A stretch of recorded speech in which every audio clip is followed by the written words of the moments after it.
aku seperti lilin ini, Mas.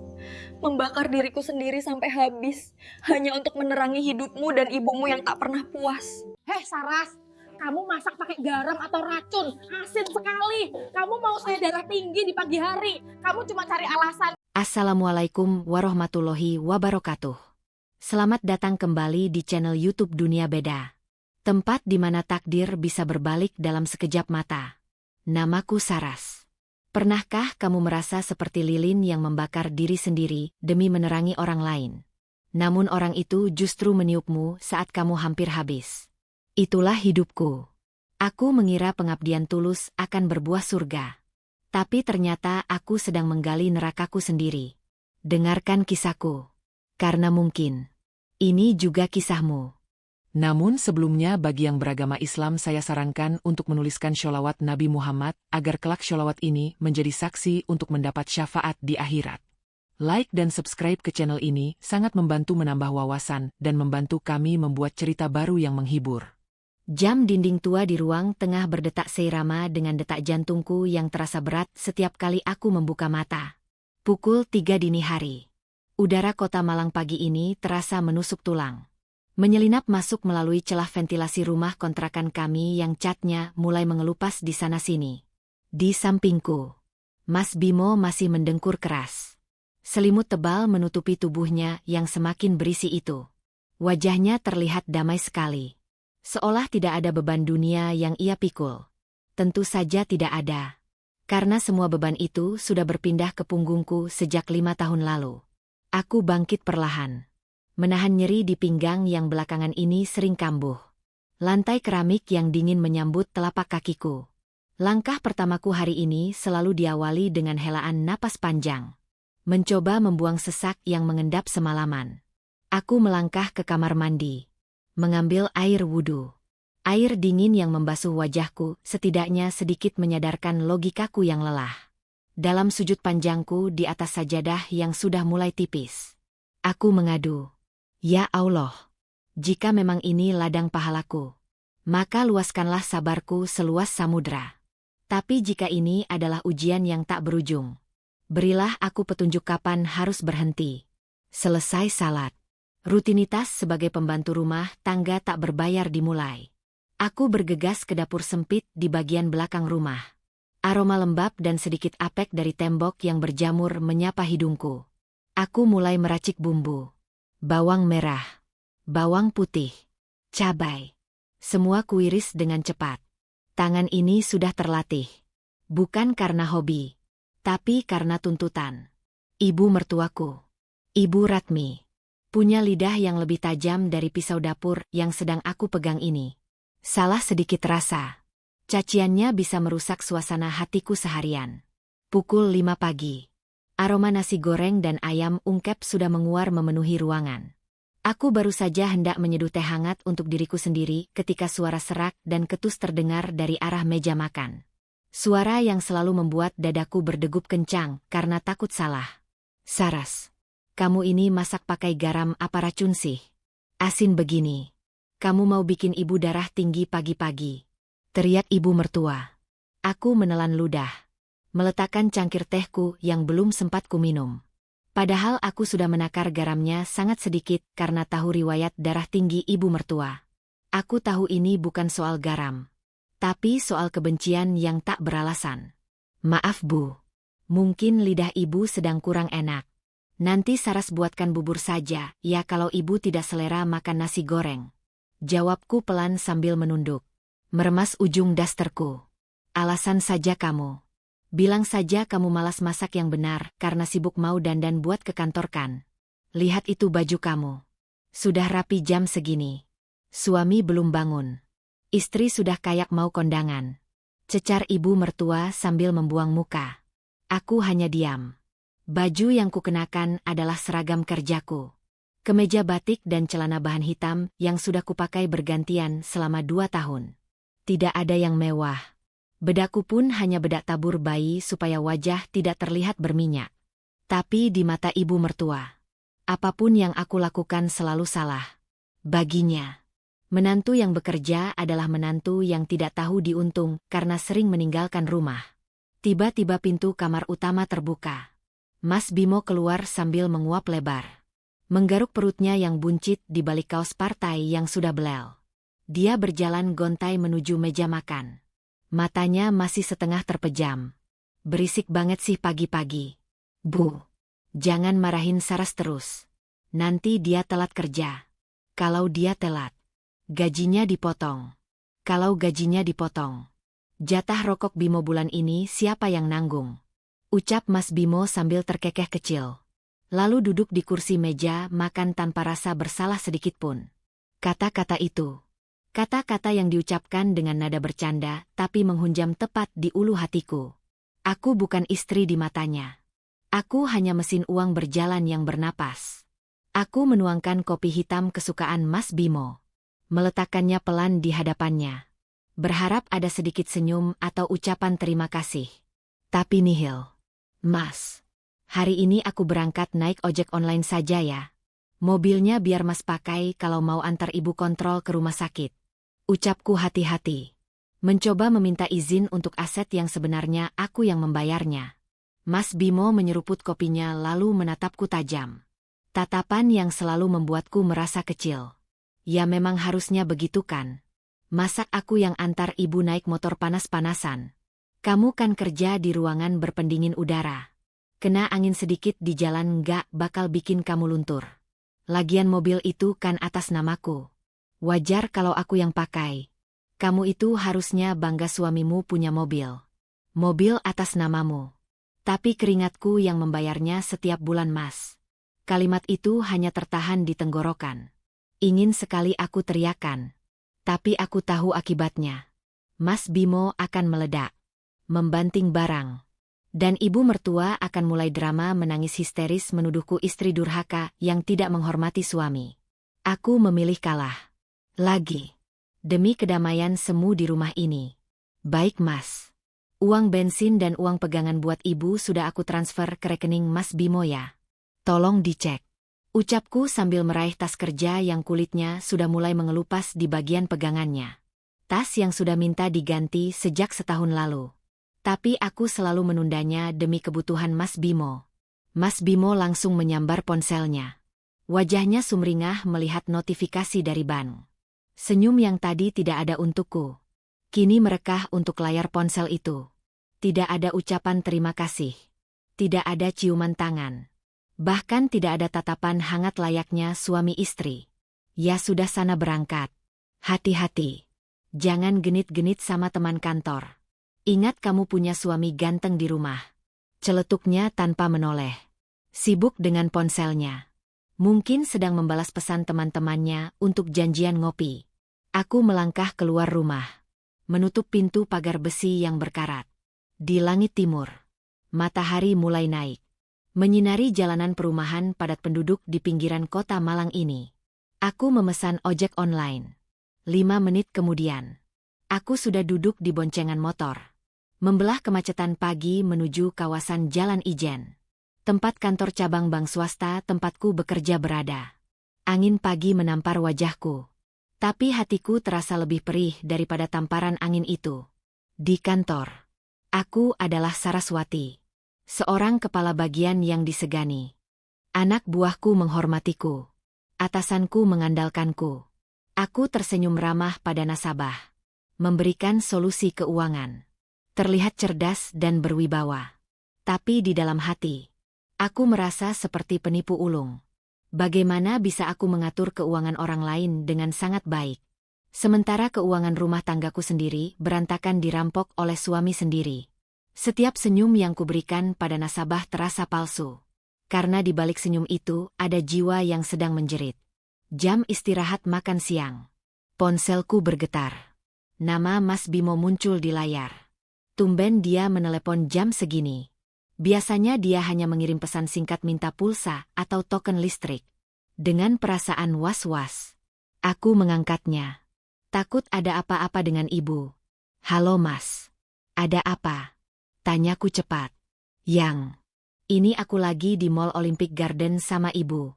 Tadi niatnya cuma jalan-jalan sebentar habis dari rumah sakit. Ibu lihat gamis bagus banget di butik lantai dasar. Warnanya hijau botol. Cocok banget buat acara pengajian akbar minggu depan di Masjid Agung. Kasihan ibu kalau pakai baju lama terus. Malu sama tetangga. Transferin 2 juta dong yang. Sekarang ya. Ibu sudah nyobain nih.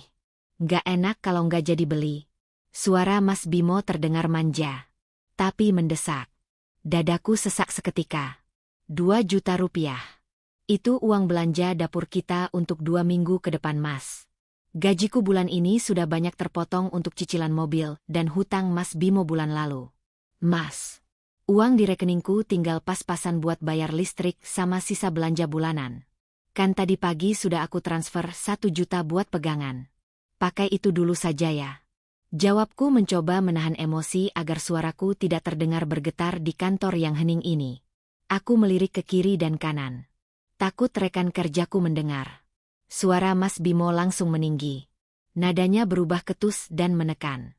Kamu ini pelit banget sih sama mertua sendiri. Uang 1 juta tadi kan sudah kepakai buat bensin. Makan siang. Sama beli obat ibu yang paten. Bukan obat generik. Masa kamu tega biarin ibu kecewa? Dia sudah senyum-senyum ini di depan kaca. Kamu mau bikin ibu malu sama pelayan toko. Cepat transfer. Atau aku gadain surat kendaraan motor bututmu di rumah. Ancaman itu lagi. Selalu begitu. Mas Bimo tahu kelemahanku. Aku tidak pernah bisa melawan jika dia sudah membawa nama ibu dan ancaman terhadap sedikit harta yang kupunya. Dengan tangan gemetar dan mata yang mulai memanas. Aku membuka aplikasi perbankan di ponselku. Jari-jariku menari di atas layar sentuh dengan berat hati. Memindahkan angka 2 juta rupiah ke rekening suamiku. Sudah aku transfer, Mas. Tolong sisanya disimpan buat makan di rumah ya. Ucapku lirih. Hampir tak terdengar. Nah gitu dong. Itu baru istri solehah. Ya sudah aku tutup. Mau bayar dulu. Telepon diputus sepihak. Aku meletakkan ponsel di meja. Lalu menelungkupkan wajahku di antara kedua tangan. Air mata yang sejak tadi kutahan akhirnya jatuh juga. Membasahi meja kerjaku yang dingin. Teman kerjaku, Rini, yang duduk di sekat sebelah, menyentuh pundakku pelan. Mbak Saras. Mbak kenapa? Sakit? Tanya Rini khawatir. Aku buru-buru menghapus air mata. Mengangkat wajah. Dan memasang senyum palsu terbaikku. Senyum yang sudah menjadi topengku selama 5 tahun ini. Nggak apa-apa, Rin. Cuma pusing sedikit. Telat makan kayaknya. Jawabku berbohong. Padahal hatiku yang sakit. Teramat sakit. Sore harinya. Aku pulang dengan tubuh yang terasa remuk. Bukan karena pekerjaan kantor. Tapi karena lelah batin.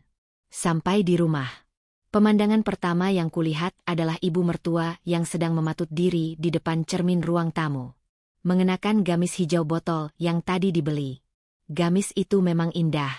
Terlihat mewah dengan payet-payet berkilauan yang memantulkan cahaya lampu. Saras sudah pulang. Lihat nih. Pilihan Bimo memang bagus kan? Bimo itu tahu selera ibunya. Dia bilang ini hadiah karena bisnisnya lagi lancar. Kamu harusnya bersyukur punya suami yang royal sama orang tua. Rezekinya bakal lancar. Ucap ibu mertua sambil berputar pelan. Memamerkan baju barunya dengan bangga. Aku terpaku di ambang pintu. Nafasku tercekat. Bisnis lancar katanya. Hadiah dari Bimo katanya. Uang itu hasil keringatku yang lembur sampai malam. Hasil aku menahan diri tidak membeli sepatu baru meski sol sepatu kerjaku sudah tipis dan sering membuat kakiku lecet. Tapi di mata ibu, itu adalah uang anak laki-laki kesayangannya. Betapa hebatnya Mas Bimo membangun citra dirinya di atas penderitaanku. Bagus, Bu. Cantik sekali ibu pakai baju itu. Ucapku hambar. Lalu berjalan gontai menuju kamar. Langkahku terasa berat. Seolah ada batu besar yang diikatkan di kakiku. Di dalam kamar. Aku melihat Mas Bimo sedang asyik bermain permainan di ponsel mahalnya. Ponsel yang cicilannya juga aku yang bayar bulan lalu. Dia melirikku sekilas. Lalu kembali fokus ke layarnya. Seolah kehadiranku tidak lebih penting dari permainan itu. Gimana yang? Ibu senang banget loh. Amal jariah buat kamu juga kan nyenengin orang tua. Kata Mas Bimo enteng. Matanya tak lepas dari layar. Aku meletakkan tasku kasar di atas kasur. Emosiku mulai naik ke ubun-ubun. Mas, kamu bilang ke ibu itu uang kamu. Ya iyalah. Kalau aku bilang itu uang kamu, nanti ibu tersinggung. Ibu kan gengsian. Dia nggak mau dikasihani sama menantu. Lagian uang suami uang istri kan sama saja. Jangan hitung-hitungan lah jadi orang. Jawabnya tanpa dosa. Seolah kebohongannya adalah hal yang mulia. Aku menatap punggung suamiku dengan tatapan nanar. 5 tahun aku bersabar. 5 tahun aku mengalah. Tapi hari ini, ada sesuatu yang retak di dalam dadaku. Retakan halus yang mungkin belum menghancurkan segalanya. Tapi cukup untuk membuatku sadar bahwa aku sedang berjalan di atas jembatan yang rapuh. Jembatan yang sebentar lagi akan runtuh. Malam itu, setelah makan malam di mana ibu mertua terus-menerus memuji kehebatan Bimo dan menyindir masakanku yang katanya kurang bumbu lagi, aku masuk ke kamar mandi untuk mencuci baju. Mesin cuci kami rusak sudah sebulan dan Bimo tidak mau membawanya ke tukang servis dengan alasan tidak ada uang. Jadi aku harus mencuci manual dengan tangan. Tangan yang seharusnya beristirahat ini kembali bekerja keras. Saat aku merogoh saku celana bahan Mas Bimo yang tergeletak di keranjang kotor, tanganku menyentuh secari kertas struk. Struk belanja dari Mall Olympic Garden siang tadi. Jantungku berdebar kencang. Entah kenapa aku merasa harus membacanya. Aku membukanya perlahan. Ingin memastikan harga gamis ibu. Mataku terbelalak melihat deretan angka di sana. Total belanja Rp2.500.000. Tunggu dulu. Aku tadi mentransfer 2 juta. Dari mana 500.000-nya? Tapi bukan itu yang membuat jantungku berhenti berdetak. Di bawah rincian gamis wanita, tertera rincian lain yang membuat duniaku seakan runtuh seketika. 1 set kosmetik lipstik dan bedak merek luar negeri. Harga Rp500.000. Tanganku gemetar hebat. Ibu mertua tidak pernah memakai kosmetik merek itu. Beliau setia dengan bedak pada tradisional yang harganya murah dan baunya khas jamu. Ibu juga tidak suka lipstik warna menyala. Lalu, untuk siapa kosmetik mahal ini? Pikiranku melayang ke segala arah. Curiga mulai merayap naik. Dingin dan menakutkan seperti ular yang membelit leherku. Apakah ada wanita lain? Atau Mas Bimo menjualnya lagi? Atau, mungkinkah ada rahasia yang lebih besar yang disembunyikan dariku? Saras. Mana air hangat buat mandiku? Teriak Mas Bimo dari dalam kamar. Membuyarkan lamunanku. Suaranya terdengar tidak sabaran. Aku meremas truk itu kuat-kuat dalam genggamanku. Kertas kecil itu kini basah. Bukan oleh air, tapi oleh keringat dinginku. Malam ini, di bawah lampu kamar mandi yang remang-remang di kota Malang yang dingin ini, aku bersumpah demi nama Allah. Aku tidak akan lagi menjadi wanita bodoh yang hanya bisa menangis dalam sujud. Aku akan mencari tahu. Dan jika kecurigaanku benar, maka air mata ini akan kucurahkan untuk terakhir kalinya. Bukan untuk menangisi nasib, tapi untuk meratapi kehancuran mereka yang telah menginjak-injak harga diriku. Ya Allah, jika badai ini harus datang, datangkanlah sekarang. Aku siap menghadapinya, meski sendirian. Pagi itu, matahari kota Malang bersinar terik, seolah ingin melelehkan kebohongan yang membeku di rumah kami. Aku terbangun dengan mata sembab dan kepala yang berdenyut hebat. Semalaman aku tidak bisa tidur. Bayangan struk belanja kosmetik mahal itu menari-nari di pelupuk mataku. Siapa wanita itu? Apakah dia lebih cantik dariku? Apakah dia tidak tahu bahwa lipstik yang dia pakai dibeli dengan uang keringat istri sah laki-laki itu? Aku bangkit, menyusun kepingan-kepingan hatiku yang berserakan. Hari ini, aku bukan lagi Saras yang cengeng. Hari ini, aku adalah Saras yang akan mencari kebenaran, meski kebenaran itu akan membunuhku pelan-pelan. Seperti biasa, aku menyiapkan sarapan. Mas Bimo keluar kamar dengan wajah yang cerah, terlalu cerah untuk ukuran pengangguran yang katanya sedang pusing memikirkan modal usaha. Dia mengenakan kemeja terbaiknya, kemeja biru muda yang kubelikan saat ulang tahunnya bulan lalu. Rambutnya disisir rapi dengan minyak rambut yang wanginya menyengat. Rapi sekali, Mas. Mau kemana? Tanyaku datar sambil menyendokkan nasi ke piringnya. Mas Bimo tersenyum lebar. Senyum yang dulu pernah membuatku jatuh cinta. Tapi kini terlihat seperti seringai buaya. Doain ya Yang. Hari ini aku ada pertemuan penting sama investor dari Surabaya. Temanku bilang, orang ini tertarik mendanai proyek kafe yang aku rencanakan. Kalau ini gol, kita bakal kaya raya. Kamu nggak perlu kerja capek-capek lagi di bank. Kata-kata manis itu meluncur mulus dari bibirnya. Dulu, aku pasti akan langsung mengaminkan dengan mata berbinar. Tapi sekarang, aku hanya melihat bibir itu bergerak-gerak menyemburkan racun. Amin.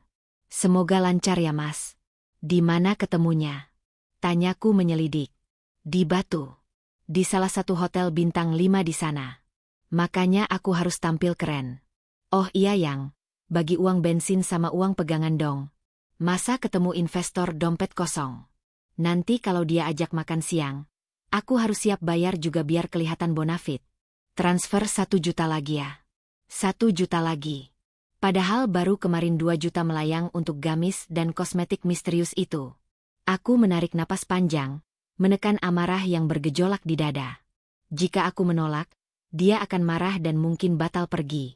Jika dia batal pergi, aku tidak akan tahu siapa wanita itu. Ini adalah investasi untuk membongkar kedoknya. Baik Mas. Nanti aku transfer. Tapi ingat, ini uang belanja terakhir bulan ini. Kita harus hemat. Ucapku sambil meraih ponsel.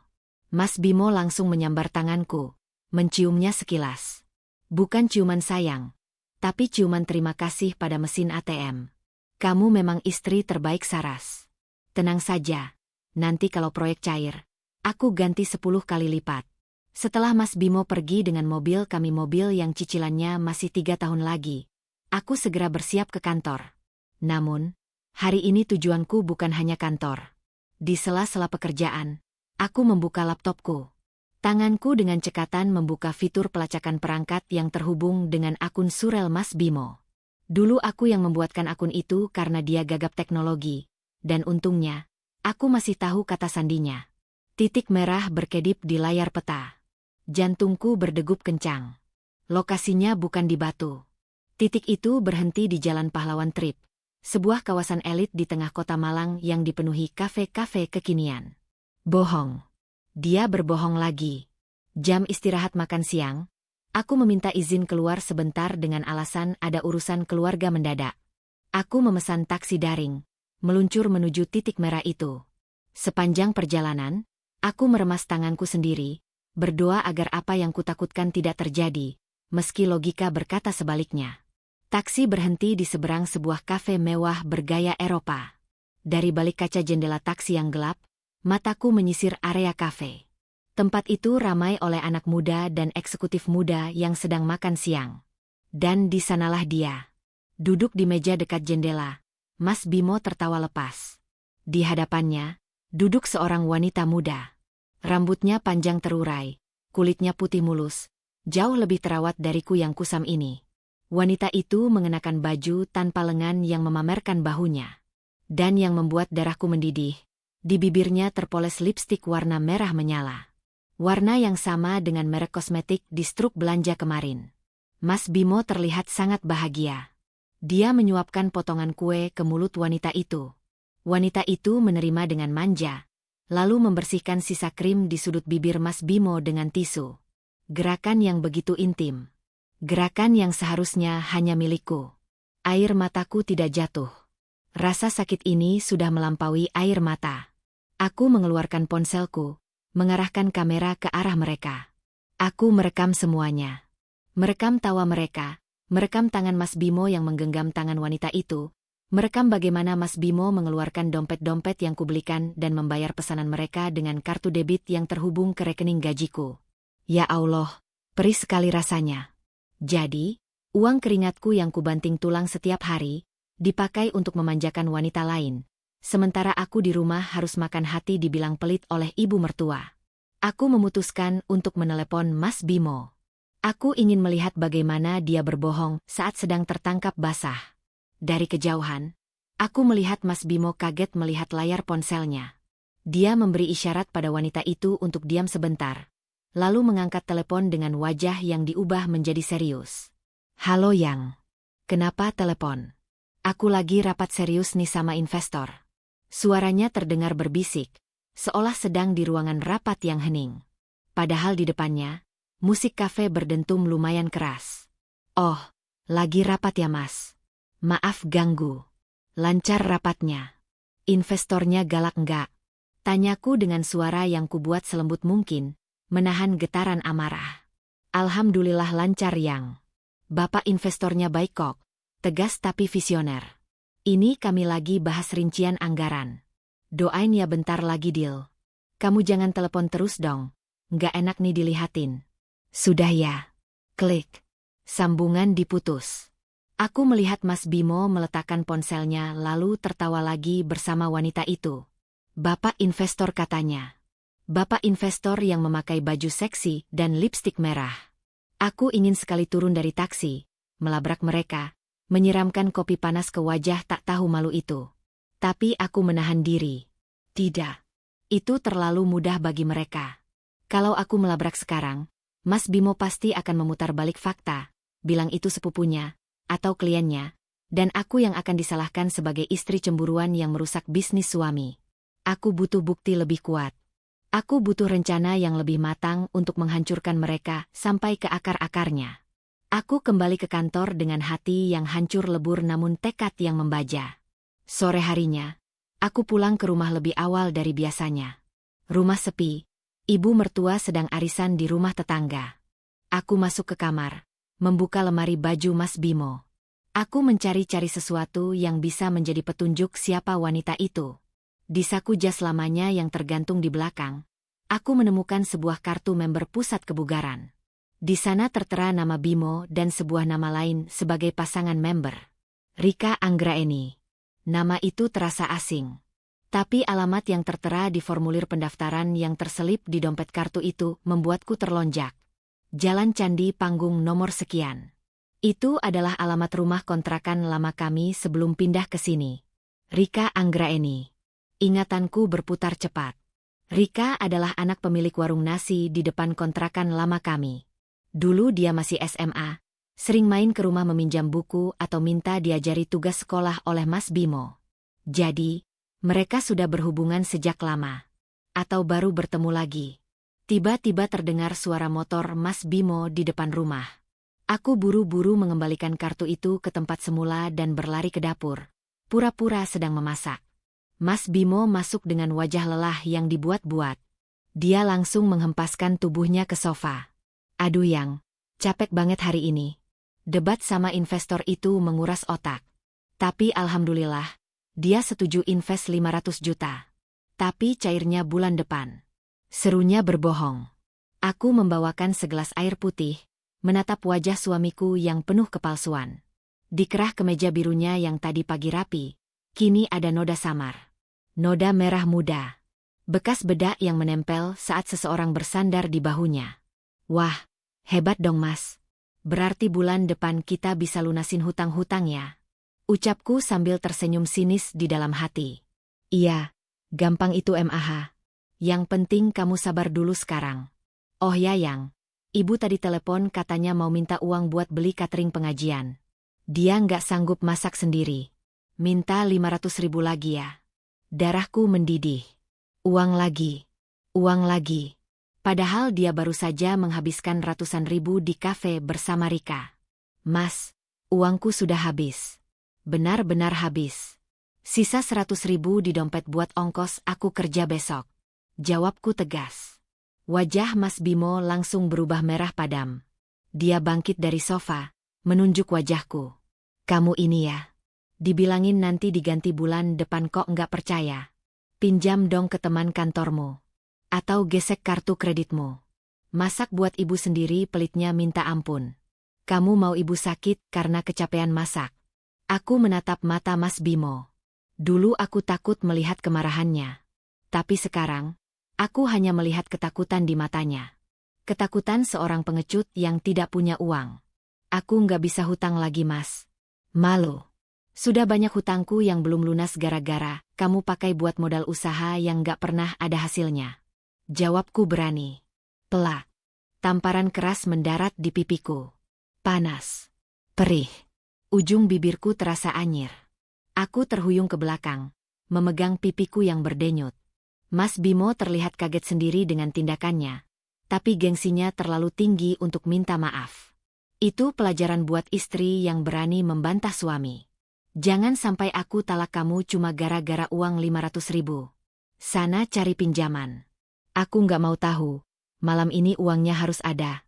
Bentak Mas Bimo lalu masuk ke kamar, membanting pintu dengan keras. Aku berdiri terpaku di ruang tengah yang remang-remang.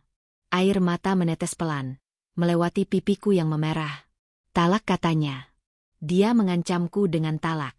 Aku tersenyum miris sambil menyeka darah di sudut bibirku. Tunggu saja Mas. Kamu tidak perlu repot-repot mentalakku. Karena sebentar lagi, kamu yang akan memohon-mohon di kakiku untuk tidak dibuang. Malam itu, di dalam keheningan kamar tamu tempat aku mengungsi tidur, aku menyusun rencana. Aku teringat sertifikat rumah ini. Rumah yang kami tempati sekarang. Mas Bimo dan ibu mertua selalu koar-koar ke tetangga kalau ini rumah warisan keluarga mereka. Padahal, ini adalah rumah yang kubeli dengan uang warisan almarhum ayahku, ditambah tabunganku selama bekerja 5 tahun. Sertifikatnya memang masih di ban karena dijadikan jaminan hutang usaha Mas Bimo yang gagal tahun lalu. Tapi, nama di sertifikat itu adalah namaku. Saraswati. Mereka lupa. Atau mereka pura-pura lupa. Aku mengambil ponselku, mengetik pesan pada seseorang. Seseorang dari masa lalu yang kutahu sekarang menjadi pengacara handal di Jakarta. Assalamualaikum, Randy. Maaf ganggu malam-malam. Aku butuh bantuan hukum. Ini soal perceraian dan sengketa harta. Bisa kita bicara besok. Pesan terkirim. 1 centang. 2 centang. Berubah biru. Layar ponselku menyala. Balasan masuk. Waalaikumsalam. Saras. Ya Allah, apa kabar? Tentu bisa. Besok aku kebetulan ada sidang di Malang. Kita ketemu. Kamu kenapa? Aku tidak membalas lagi. Aku memejamkan mata. Randy adalah mantan kekasihku saat kuliah. Pria baik yang kutinggalkan demi memilih Bimo yang saat itu terlihat lebih mapan dan menjanjikan. Pilihan terbodoh dalam hidupku. Besok, permainan yang sebenarnya akan dimulai. Aku akan menarik kembali semua yang menjadi hakku. Dan untuk Rika, si pelakor muda itu, aku punya hadiah khusus untuknya. Aku beranjak ke meja rias, mengambil gunting kecil. Aku berjalan pelan menuju kamar utama di mana Mas Bimo tidur mendengkur. Pintu tidak dikunci. Aku masuk mengendap-endap. Di kursi dekat lemari, kemeja biru Mas Bimo tergeletak. Kemeja dengan noda bedak dan aroma parfum wanita lain. Aku mengangkat gunting. Bukan, aku tidak akan menggunting kemeja itu. Itu terlalu kekanak-kanakan. Aku menggunting sedikit benang di kancing paling atas, membuatnya longgar. Besok, saat dia memakainya, kancing itu akan lepas di saat yang tidak tepat. Biar dia merasa sedikit kesialan kecil sebelum badai besar datang. Aku kembali ke kamar tamu, meringkuk di bawah selimut tipis. Pipiku masih sakit, tapi hatiku lebih sakit. Lihat saja Mas. Tawa bahagiamu di kafe tadi akan menjadi tawa terakhirmu. Dan tamparan ini akan kubalas dengan pukulan telak yang akan membuatmu dan keluargamu tidak bisa bangkit lagi. Pagi itu cermin di kamar mandi menjadi saksi bisu betapa menyedihkannya wajahku. Ada lebam kebiruan di pipi kiri. Jejak tamparan suami yang katanya mencintaiku. Aku mengoleskan alas bedak tebal-tebal. Menumpuknya berkali-kali untuk menutupi aib ini. Bukan aib dia, tapi aibku karena telah salah memilih imam. Saat keluar kamar, ibu mertua sudah duduk manis di depan televisi, menonton acara gosip pagi. Dia melirik wajahku sekilas, lalu berdecak lidah. Makanya Saras, kalau dibilangin suami itu nurut, jangan suka membantah. Istri itu pakaian suami. Kalau kamu bikin suami marah sampai main tangan, berarti mulutmu yang kurang dijaga. Lihat tuh pipimu. Untung bisa ditutup bedak. Kalau tidak, mau ditaruh di mana muka Bimo di depan tetangga. Darahku mendidih mendengar kalimat itu. Bukannya bertanya apakah aku sakit. Dia malah mengkhawatirkan nama baik anak laki-lakinya. Aku hanya mengangguk pelan, menelan ludah yang terasa pahit. Iya Bu, maafkan Saras. Saras janji akan lebih nurut lagi. Jawabku dengan suara yang kubuat sehalus mungkin. Ini adalah awal dari sandiwaraku. Bagus. Sana berangkat kerja. Jangan lupa nanti pulangnya belikan martabak manis yang keju spesial ya. Ibu lagi kepingin. Perintahnya tanpa menoleh lagi. Aku berangkat ke kantor dengan perasaan hampa. Namun hari ini, ada satu agenda yang membuat semangatku kembali menyala. Jam 2 siang nanti, aku punya janji temu dengan Randy. Siang harinya, aku menyelinap keluar kantor. Aku meminta izin pada atasan untuk ke bank pusat. Padahal tujuanku adalah sebuah kedai kopi tua di kawasan Jalan Basuki Rahmat. Tempat yang cukup tersembunyi namun elegan. Dari kejauhan, aku melihat sosok pria berkacamata dengan setelan jas rapi sedang duduk membaca berkas. Randy. Dia terlihat jauh lebih matang dan berwibawa dibanding masa kuliah dulu. Jantungku berdesir. Bukan karena cinta lama, tapi karena rasa malu. Malu karena dia melihatku dalam keadaan hancur seperti ini. Assalamualaikum. Randy. Sapaku lirih. Randy mendongak. Senyumnya merekah. Namun sedetik kemudian wajahnya berubah tegang saat melihat pipiku. Meski sudah kututup bedak tebal, bengkaknya masih sedikit terlihat di bawah cahaya matahari. Waalaikumsalam. Ya Allah Saras. Pipimu kenapa? Siapa yang melakukan ini? Bimo. Suaranya tertahan. Tapi matanya memancarkan kemarahan. Aku duduk di hadapannya. Mencoba tersenyum meski bibirku perih. Gak apa-apa Ren. Kecelakaan kecil. Aku kesini bukan untuk bahas pipiku, tapi untuk bahas masa depanku. Atau lebih tepatnya, bagaimana cara menyelamatkan sisa hidupku. Aku mulai menceritakan semuanya. Tentang Bimo yang parasit. Tentang ibu mertua yang menindas. Tentang sertifikat rumah yang dijadikan jaminan hutang Bimo. Tentang perselingkuhan dengan Rika. Dan tentang tamparan semalam. Randy mendengarkan dengan seksama. Sesekali mencatat di buku kecilnya. Rahangnya mengeras setiap kali aku menceritakan detail perlakuan Bimo. Saras, dengarkan aku. Ucap Randy tegas setelah aku selesai bercerita. Secara hukum, posisi kamu kuat karena rumah itu atas nama kamu dan dibeli dengan uang warisan ayahmu sebelum menikah. Itu harta bawaan. Bukan harta gono gini. Tapi karena sertifikatnya sedang dijaminkan atas nama Bimo. Kita harus hati-hati. Randy mencondongkan tubuhnya. Menatapku tajam. Jangan minta cerai sekarang. Aku terbelalak. Maksudmu aku harus bertahan dipukuli? Bukan. Maksudku, jangan minta cerai sebelum kita amankan asetnya. Kalau kamu gugat cerai sekarang, Bimo bisa nekat menjual aset lain atau membebankan hutang lebih banyak atas nama kamu. Kita harus buat dia terlena. Buat dia merasa dia menang. Buat dia merasa kamu bodoh dan penurut. Saat dia lengah, kita ambil alih sertifikat itu dari bank. Aku punya kenalan di bank tempat sertifikat itu digadaikan. Kita bisa cek prosedur pengambilannya. Strategi senyap. Itulah yang Randy tawarkan. Aku harus menjadi aktris terbaik di rumahku sendiri. Sepulang dari bertemu Randy, perasaanku sedikit lebih lega. Setidaknya aku tidak sendirian lagi. Namun, kejutan hari ini belum berakhir. Sesampainya di rumah, aku melihat Mas Bimo belum pulang. Ibu mertua sedang tidur siang. Aku masuk ke kamar. Teringat sesuatu. Bulan depan adalah peringatan hari kematian ibuku. Aku ingin memakai kalung emas peninggalan almarhumah ibu untuk ziarah nanti. Kalung itu kusimpan di dalam kotak perhiasan kecil di laci lemari paling bawah. Di bawah tumpukan baju-baju lama yang jarang dipakai. Aku membuka laci itu. Hatiku berdegup kencang saat melihat posisi tumpukan baju sedikit berubah. Perasaanku tidak enak. Dengan tangan gemetar, aku meraih kotak beludru merah tempat kalung itu disimpan. Kotak itu terasa ringan. Terlalu ringan. Aku membukanya. Kosong. Napasku tercekat. Kalung itu hilang. Kalung liontin bermata jamrud kesayangan almarhumah ibu. Satu-satunya benda berharga yang tersisa dari ibuku. Benda yang berjanji akan kujaga sampai mati. Aku mengobrak-abrik laci. Berharap kalung itu terjatuh. Tapi nihil. Yang kutemukan justru secari kertas terselip di lipatan baju.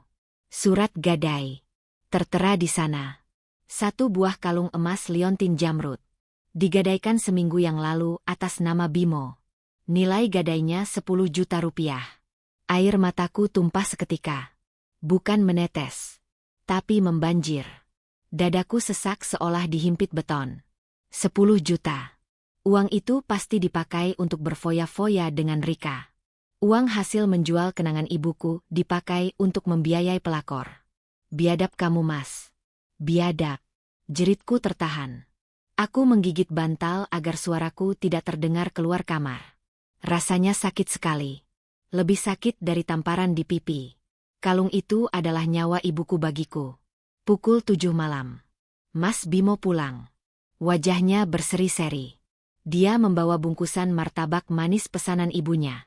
Assalamualaikum. Istriku yang cantik. Ibu mana? Nih martabaknya. Serunya riang seolah tidak pernah terjadi apa-apa kemarin malam. Aku menghapus air mataku cepat-cepat. Berdiri menyambutnya. Ingin rasanya kutancapkan pisau dapur ke dadanya. Tapi aku ingat kata-kata Randy. Buat dia terlena. Waalaikumsalam, Mas. Ibu di kamar. Wah, enak sekali baunya. Ucapku dengan senyum palsu yang rasanya menyakitkan rahangku. Mas Bimo menatapku. Sedikit heran melihat mataku yang bengkak. Tapi dia memilih tidak peduli. Yang, maaf ya soal kemarin.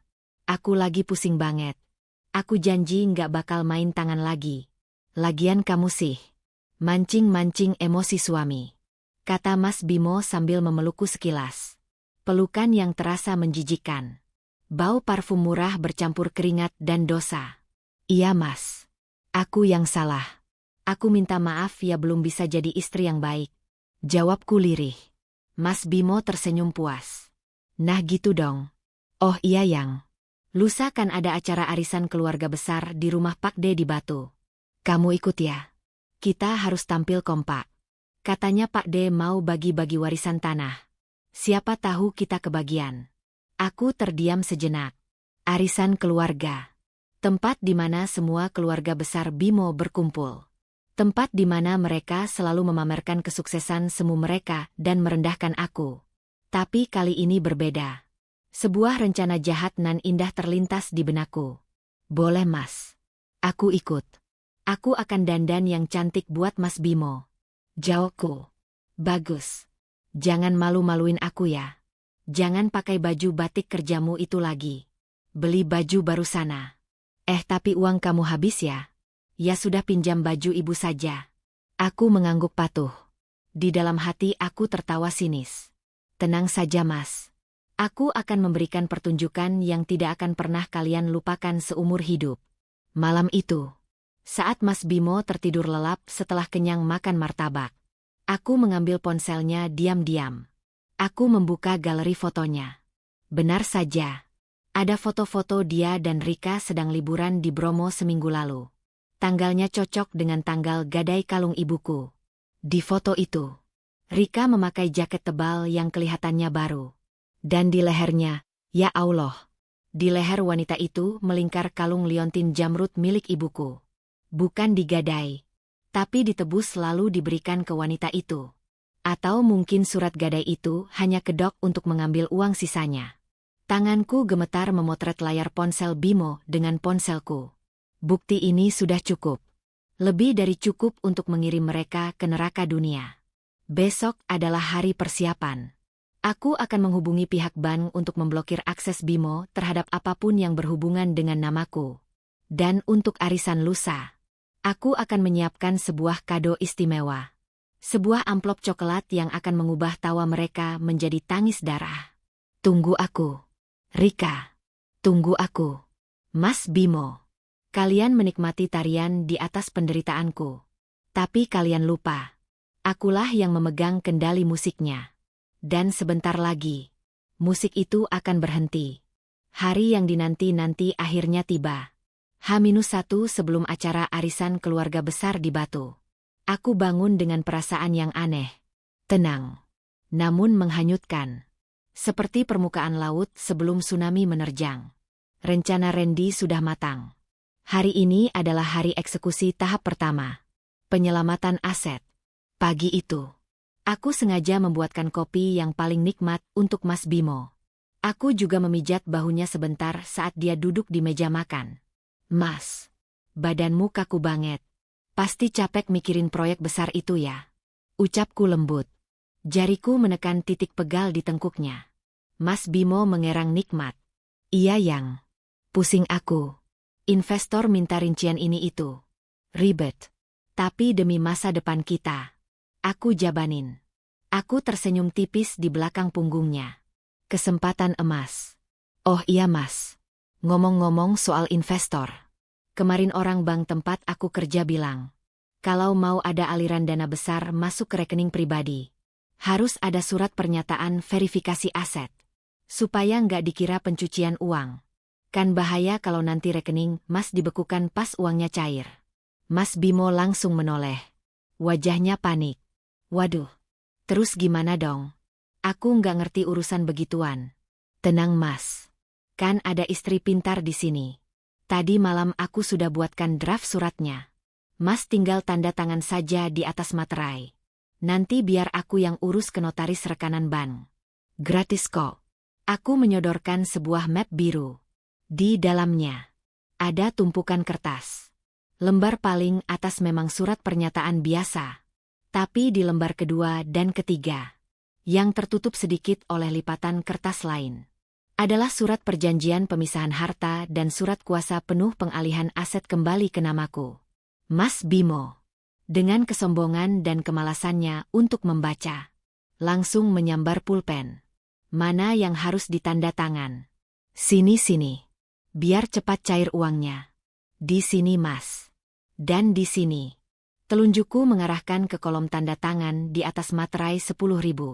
Tanpa membaca satu kalimat pun. Bimo membubuhkan tanda tangannya yang besar dan mantap. Selesai. Dalam hitungan detik, dia baru saja menyerahkan kembali lehernya ke dalam genggamanku. Makasih Yayang. Kamu memang bisa diandalkan. Ucapnya sambil menepuk pipiku pelan. Sama-sama mas. Nanti mas akan tahu betapa bisa diandalkannya aku. Bisik hatiku. Keesokan harinya. Minggu pagi yang cerah. Mobil kami melaju membelah jalanan menanjak menuju kota Batu. Udara sejuk mulai terasa saat kami melewati daerah payung. Tapi kesejukan itu tidak mampu mendinginkan suasana di dalam mobil. Sepanjang perjalanan, ibu mertua tidak henti-hentinya mengoceh. Saras, nanti di sana kamu jangan cuma duduk-duduk ya. Bantuin Bude Ratmi di dapur. Jangan malu-maluin ibu. Keluarga besar kita itu orang terpandang semua. Jangan sampai mereka mikir Bimo salah pilih istri yang gak bisa kerja. Iya bu. Saras mengerti. Jawabku singkat. Mataku menatap kosong ke arah jurang di sisi jalan. Lihat tuh sepupu Bimo. Si Andi. Istrinya cantik. Glowing. Pintar bawa diri. Kamu embok ya belajar dari dia. Bimo ini kan calon pengusaha sukses. Masa istrinya kucel begini? Lanjut ibu mertua. Menusuk lagi. Mas Bimo hanya diam menyetir sambil manggut-manggut membenarkan ucapan ibunya. Sesekali dia bersiul mengikuti lagu dangdut yang diputar di radio. Dia tidak tahu. Di tas lusuhku yang ditaruh di bawah kaki, ada amplop coklat tebal yang siap meledakkan dunianya. Kami sampai di sebuah villa mewah di kawasan Kusuma Agrowisata. Halamannya luas. Dipenuhi mobil-mobil keluarga besar. Ada Pajero, Fortuner, dan mobil-mobil mewah lainnya. Mobil kami yang sebenarnya cicilannya nunggak 2 bulan terlihat kerdil di antara mereka. Begitu turun dari mobil, sambutan hangat langsung tertuju pada Mas Bimo dan ibu mertua. Wah, ini dia calon miliarder kita. Bimo, gimana proyek kafemu? Katanya dapat investor besar ya. Sapa Pak De Harso. Kakak tertua ibu mertua yang paling kaya dan paling sombong. Mas Bimo membusungkan dadanya. menyalami Pak D dengan penuh percaya diri. Alhamdulillah Pak D. Doakan saja. Bulan depan cair 500 miliar. Nanti Bimo traktir keluarga besar makan enak. Wih, mantap. Nanti jangan lupa bagi-bagi ke sepupu ya. Jangan kayak istrimu itu. Mukanya masam terus. Nggak ada aura orang kayanya.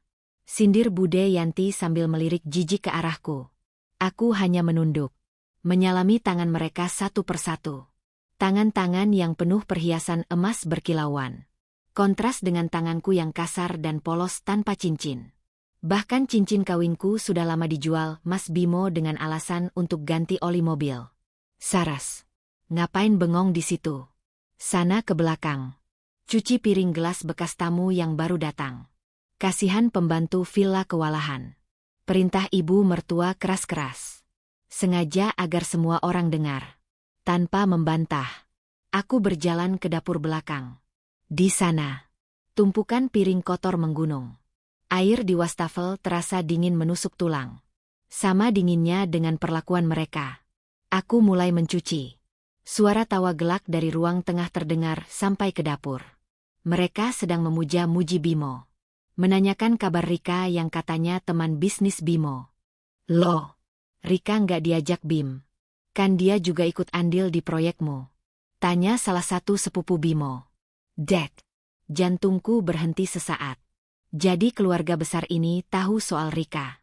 Dan mereka membiarkannya. Mereka mendukungnya. Tadi mau ikut. Tapi lagi nggak enak badan.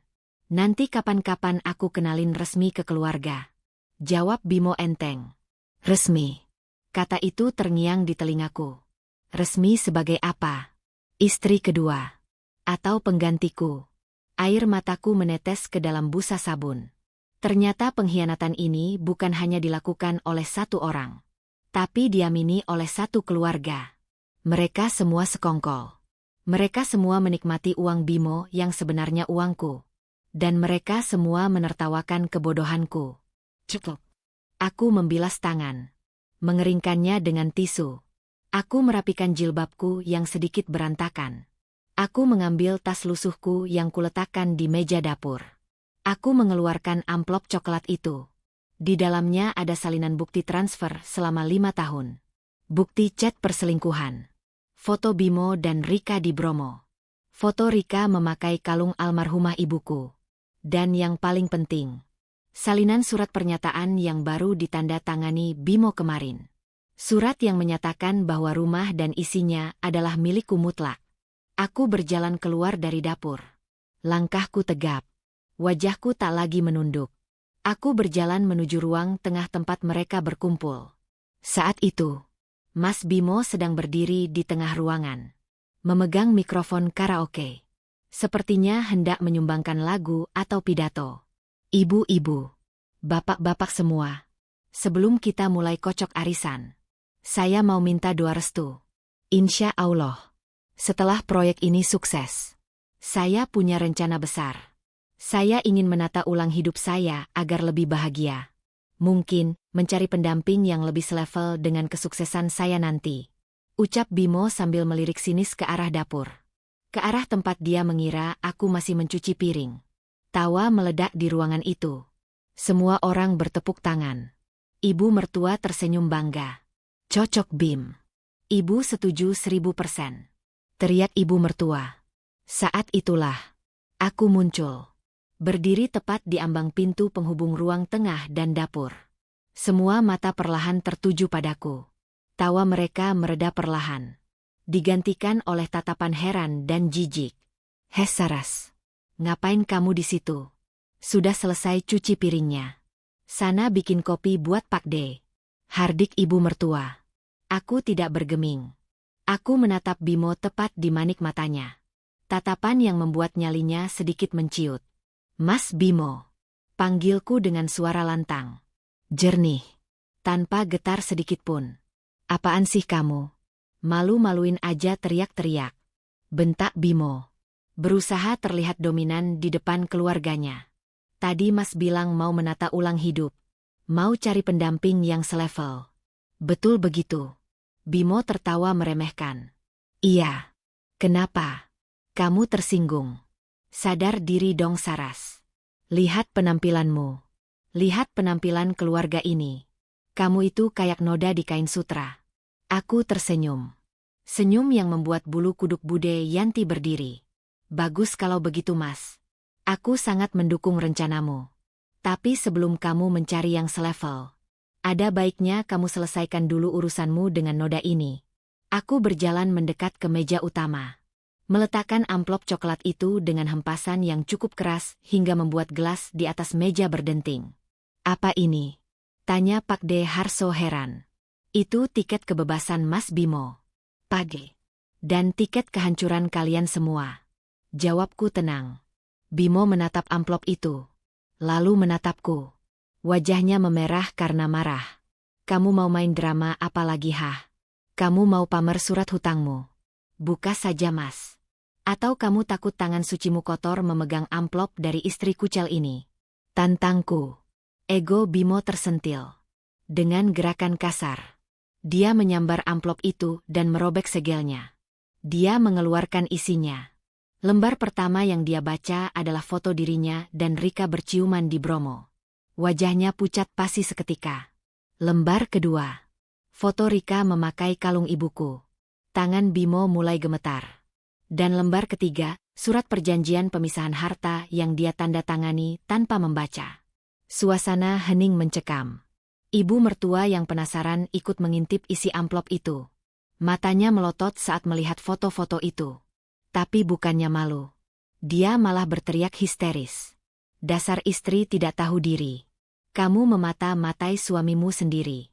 Wajar kalau Bimo cari wanita lain. Kamu itu tidak bisa jaga suami. Bimo yang merasa terpojok dan malu aibnya terbongkar di depan Pak De yang dihormatinya. Memilih jalan pengecut.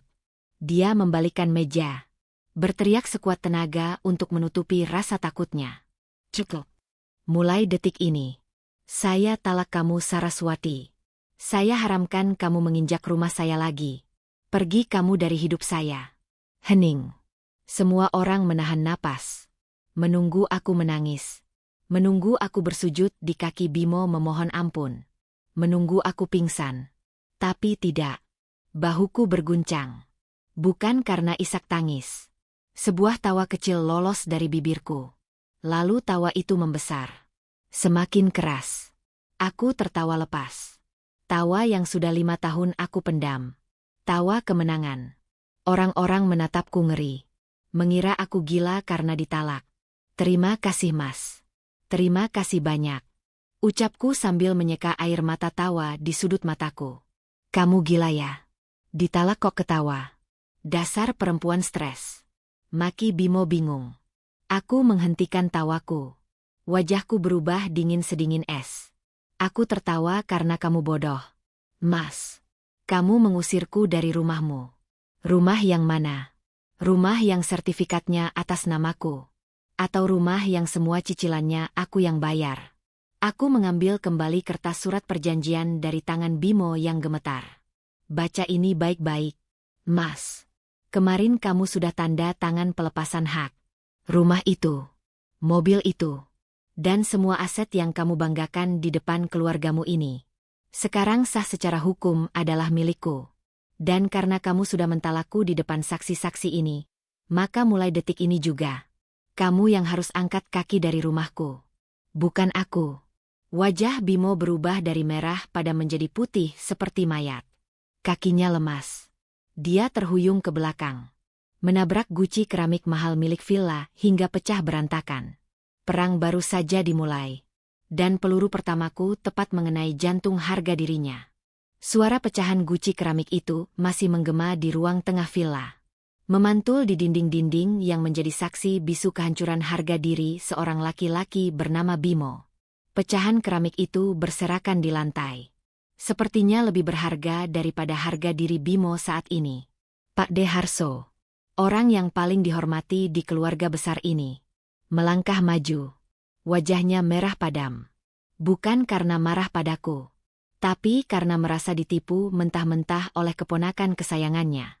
Dia merampas kertas perjanjian dari tangan Bimo yang masih gemetar. Matanya yang tua namun tajam memindai setiap kalimat di kertas itu. Ini materai asli. Tanda tangan ini juga asli tanda tanganmu Bimo. Suara Pak De Harso bergetar menahan amarah. Jadi selama ini, semua cerita suksesmu, proyek 1,5 miliarmu, rumah barumu, semuanya omong kosong. Kamu menipu kami semua. Kamu menipu Pak De. Bimo tergagap. Keringat dingin sebesar biji jagung mengucur deras dari pelipisnya. Enggak Pak De. Ini Saras pasti memalsukannya. Dia menjebak Bimo Pak De. Dia iri sama kesuksesan Bimo. Cukup. Bentak Pak De Harso. Suaranya menggelegar memenuhi ruangan. Kamu pikir Pak De ini bodoh? Surat ini sah secara hukum. Dan foto-foto ini. Pak De menunjuk foto mesra Bimo dan Rika yang berserakan di lantai. Ini bukti kalau kamu bukan cuma penipu, tapi juga laki-laki tidak bermoral.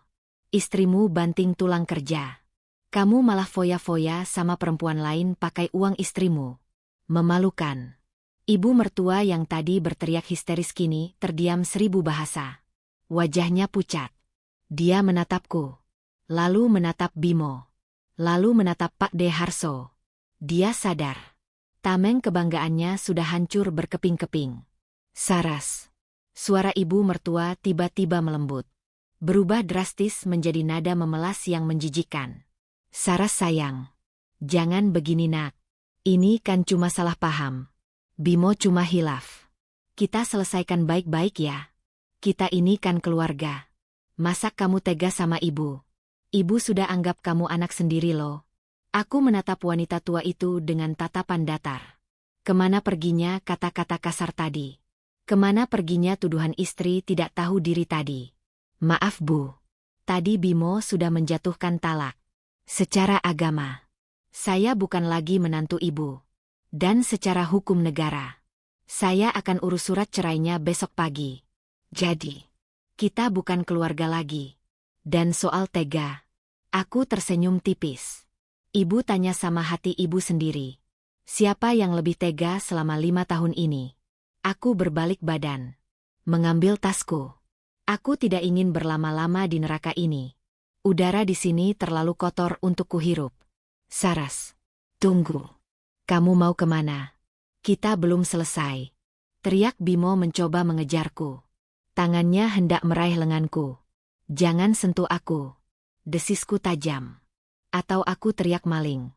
Biar satpam villa menyeretmu keluar. Dan ingat Bimo. Rumah di Malang itu rumahku. Malam ini juga. Aku akan ganti semua kuncinya. Kalau kamu atau ibumu berani memaksa masuk, aku akan lapor polisi atas tuduhan perbuatan tidak menyenangkan dan penyerobotan properti. Bimo terpaku di tempatnya. Ancaman polisi selalu ampuh untuk pengecut sepertinya. Aku melangkah keluar villa dengan perasaan yang sulit dilukiskan. Lega. Puas. Tapi juga ada rasa perih yang menyayat. Perih karena menyadari bahwa 5 tahun waktuku terbuang sia-sia untuk orang-orang yang tidak pernah menghargaiku. Aku memacu mobil yang untungnya kuncinya ada di tasku menembus jalanan kota batu yang mulai gelap. Kabut mulai turun. Seolah menyembunyikan air mataku yang akhirnya tumpah juga. Bukan air mata sedih, tapi air mata pelepasan. Selamat tinggal Saras yang bodoh. Selamat datang Saras yang baru. Perjalanan turun ke Malang terasa cepat. Pikiranku penuh dengan rencana selanjutnya. Aku menelepon Pak Ujang. Tukang bangunan langganan almarhum ayahku yang rumahnya tidak jauh dari kontrakanku. Assalamualaikum Pak Ujang. Maaf ganggu malam-malam. Pak, bisa ke rumah saya sekarang? Bawa peralatan tukang dan gembok baru ya Pak. Ada pekerjaan darurat. Dan kalau bisa, ajak 2 orang teman Bapak yang badannya kekar. Saya butuh bantuan tenaga angkut-angkut dan keamanan. Di ujung telepon. Pak Ujang yang sudah menganggapku seperti anak sendiri langsung tanggap. Waalaikumsalam Neng Saras. Siap. Bapak meluncur sekarang. Ada apa Neng? Mas Bimo bikin ulah lagi. Nanti saya ceritakan Pak. Yang penting Bapak datang dulu. Sesampainya di rumah. Aku melihat rumah itu masih gelap gulita. Syukurlah. Mereka belum pulang. Tentu saja. Mereka pasti masih sibuk saling menyalahkan di villa. Atau mungkin mobil Bimo mogok karena bensinnya habis dan dia tidak punya uang karena semua aksesnya sudah kublokir. Pak Ujang dan 2 orang temannya sudah menunggu di depan pagar. Pak, tolong ganti semua kunci pintu utama dan pintu pagar. Dan tolong, bantu saya keluarkan semua barang-barang Mas Bimo dan Ibu Ratmi ke teras. Semuanya. Baju, sepatu, barang elektronik yang mereka beli pakai uang saya tapi mereka klaim milik mereka. Keluarkan saja. Pak Ujang terbelalak. Neng, serius ini? Nanti kalau ribut gimana? Biar ribut Pak. Saya sudah tidak peduli. Ini rumah saya. Sertifikat atas nama saya. Mereka sudah tidak punya hak di sini. Malam itu, rumahku berubah menjadi arena bongkar muat. Lemari pakaian Bimo dikosongkan. Baju-bajunya yang bau apek dan bau parfum murah dilempar begitu saja ke lantai teras. Koleksi sepatu ibu mertua. Gamis-gamisnya. Semua ditumpuk sembarangan. Televisi besar di kamar ibu mertua yang dibeli dengan uang bonus tahunanku juga kuangkut keluar. Bukan. Aku tidak akan mengambilnya. Aku jijik memakainya kembali. Biar mereka bawa sampah-sampah ini pergi. 1 jam kemudian. Pekerjaan selesai. Teras rumah penuh dengan tumpukan barang seperti kapal pecah. Pagar sudah digembok dengan kunci baru yang besar dan kokoh. Aku duduk di kursi plastik di balik pagar. Ditemani Pak Ujang dan teman-temannya yang berjaga sambil merokok. Menunggu tamu tak diundang datang. Pukul 10 malam. Sebuah mobil berhenti di depan pagar. Mobil sewaan. Rupanya mereka pulang naik taksi online karena mobil Bimo mungkin benar-benar tidak bisa dipakai atau disita Pak Deharso. Bimo dan ibu mertua turun dengan wajah kusut. Di belakang mereka, Rika ikut turun. Rupanya wanita itu menyusul ke villa atau Bimo yang memanggilnya. Berani sekali dia menampakkan batang hidungnya di sini. Mata mereka melotot melihat tumpukan barang menggunung di teras. Apa-apaan ini? Saras. Buka pagarnya. Teriak Bimo sambil mengguncang-guncang pagar besi. Aku berdiri perlahan. Mendekati pagar. Menatap mereka dari balik jeruji besi. Seperti menatap narapidana yang memohon belas kasihan. Ini barang-barang kalian. Silakan dibawa. Mulai malam ini. Rumah ini tertutup untuk kalian. Kamu gila ya? Ini rumahku juga. Ibuku mau tidur di mana? Tega kamu biarin orang tua kedinginan di luar. Bentak Bimo. Ibu mertua mulai menangis meraung-raung. Mendramatisir keadaan. Ya Allah. Menantu durhaka. Tega nian kamu nak. Ibu ini sudah tua. Mau kau bunuh pelan-pelan ya? Rika. Si pelakor itu. Maju selangkah dengan gaya angkuh. Mbak Saras. Jangan kekanak-kanakan dong. Masalah rumah tangga kan bisa dibicarakan baik-baik di dalam. Jangan bikin malu tetangga. Aku tertawa sinis melihat Rika. Oh. Pelakornya sudah berani bicara soal malu. Heh Rika. Kamu tahu malu tidak? Kamu pakai kalung curian. Kalung itu milik almarhumah ibuku yang dicuri Bimo dan diberikan ke kamu. Kalau kamu tidak mau aku teriak maling sekarang dan warga mengeroyokmu. Lebih baik kamu diam. Rika langsung kicep. Tangannya refleks memegang lehernya. Wajahnya pucat. Dan kamu. Bimo. Ibu Ratmi. Kalian tanya mau tidur di mana? Itu bukan urusanku lagi. Silakan cari hotel. Atau tidur di rumah janda kaya raya di sebelahmu itu. Kan katanya dia investor sukses. Pasti rumahnya mewah kan? Tetangga mulai berdatangan keluar rumah karena mendengar keributan. Bu Tejo. Tetangga sebelah yang terkenal cerewet tapi baik padaku. Mendekat. Ada apa ini Mbak Saras? Kok ribut-ribut malam-malam? Ini Bu Tejo. Mas Bimo sudah mentalak saya tadi siang. Sekarang saya kembalikan barang-barangnya. Tapi mereka maksa masuk. Padahal ini rumah saya. Tolong Bu. Jadi saksi kalau mereka macam-macam. Bu Tejo yang memang sudah lama tahu kelakuan Bimo dan ibunya. Langsung berkacak pinggang. Oh alah. Sudah ditalak tuh. Ya sudah Mas Bimo. Pergi sana. Jangan ganggu Mbak Saras lagi. Malu sama umur. Sudah numpang hidup. Selingkuh. Sekarang ngamuk-ngamuk. Pergi sana atau saya panggil Pak RT. Dukungan massa mulai terbentuk. Wajah Bimo semakin panik. Dia sadar dia kalah jumlah dan kalah moral. Awas kamu Saras. Aku akan tuntut kamu. Ini belum selesai. Ancam Bimo dengan suara yang terdengar putus asa. Silakan tuntut. Pengacaraku siap menunggu. Sekarang. Angkut barang-barang kalian sebelum truk sampah datang besok pagi dan mengangkutnya. Dengan bersungut-sungut dan menahan malu yang luar biasa. Bimo, Rika, dan ibu mertua mulai memunguti baju-baju mereka yang berserakan. Memasukkannya asal-asalan ke dalam kantong kresek hitam yang kulemparkan. Pemandangan yang sangat memuaskan. Raja palsu dan ratu drama itu kini terlihat seperti pemulung yang diusir dari lapaknya. Hujan rintik-rintik mulai turun. Menambah dramatis suasana. Mereka bertiga berdiri di pinggir jalan dengan tumpukan kresek hitam. Basah kuyup. Menunggu taksi yang tak kunjung datang. Aku berbalik badan. Meninggalkan mereka di luar pagar. Pak Ujang. Terima kasih ya. Bapak boleh pulang. Kunci ini saya bawa. Malam itu. Untuk pertama kalinya dalam 5 tahun. Aku tidur sendirian di rumahku sendiri. Rumah yang besar dan sepi. Tapi terasa sangat lapang. Tidak ada lagi dengkuran Bimo. Tidak ada lagi omelan ibu mertua. Yang ada hanya suara hujan yang mengetuk jendela. Dan suara hatiku yang berbisik. Alhamdulillah. Aku bebas. Tapi tunggu. Ini baru permulaan. Bimo tidak akan menyerah begitu saja. Aku tahu wataknya yang licik. Dia pasti akan mencari cara untuk membalas dendam. Dan Rika, wanita itu pasti tidak terima dipermalukan di depan umum. Benar saja. Keesokan paginya. Saat aku menyalakan ponsel. Ratusan notifikasi masuk. Bimo membuat status di media sosial.